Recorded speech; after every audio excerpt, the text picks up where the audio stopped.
For every leader, as they consider their leadership, there are two critical questions that they must ask in regards to their leadership and in regards to the people they are leading, the direction or the vision that they're casting for the congregation that they are serving.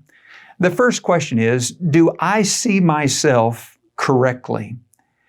In the world in which we live, this current culture, from the point in which we are born to the point in which we leave this earth, there is a critical thought, a question really that everyone wants answered, and that is, who am I?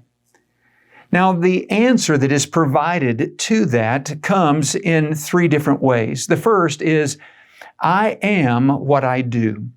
And so we as individuals strive for success. We strive to do good because it makes us feel good about who we are. The second is, I am what others say about me. In some ways, this is more important than the other two because we desire to have others speak well of us. When people speak well of us, we seem to fit in. We have acceptance. And because of that, we feel good about who we are. And the third is, I am what I have. I have good health, I have a good family, I have material things. And when that happens, again, we feel good about who we are. The sad reality is that when this is the way that we define who we are, we struggle to live just above the line because anytime we have failure, or we don't do good, or when people do not speak well of us, or when we don't have good health or family or material things, then we get into a deep and a dark place, depressed and discouraged. Sadly, it's really all a lie because that's not who we are. Think for just a moment about when Jesus was tempted by Satan in the wilderness. He says, if you're the Son of God, command these stones to be turned to bread. Do something. And then he took him up to the pinnacle of the temple. And he said, if you're the Son of God, cast yourself down. He even quotes Scripture. God will not allow you to bear your foot against a stone. He will send His angels to bear you up. And then he showed him all the kingdoms of the earth. And he said, all of this I will give to you. Look what you'll have if you'll fall down and worship me. Now I realize that Jesus responded the same way every time. It is written.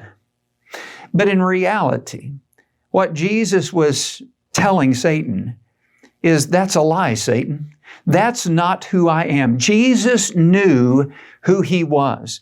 In fact, when you go back and you look at just prior to Jesus being led into the wilderness to be tempted by Satan, He was baptized. And a voice out of heaven said, this is my beloved Son in whom I am well pleased. Jesus knew who He was, and He held on to that truth all of His life, no matter what He encountered, no matter what He did, whether He experienced success or failure, no matter whether people spoke well of Him or they didn't, and no matter what He had, Jesus knew who He was. And isn't it true that we are also the beloved of God?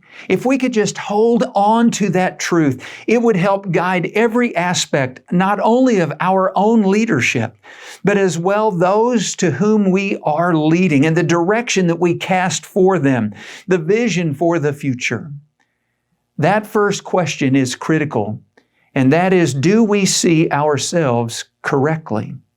The second question is also just as vital, and that is, do we see our God correctly? Do we know who our God really is? One of the passages in Scripture that stands out to me the most is found in Ephesians chapter 3, verse 20.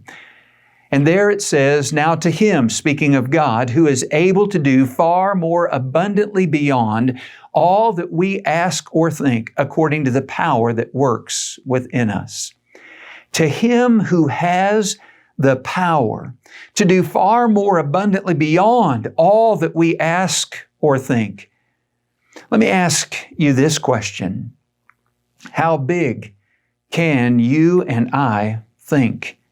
And to fathom that our God thinks in a realm and dwells in a space that is beyond anything that we can ask or think.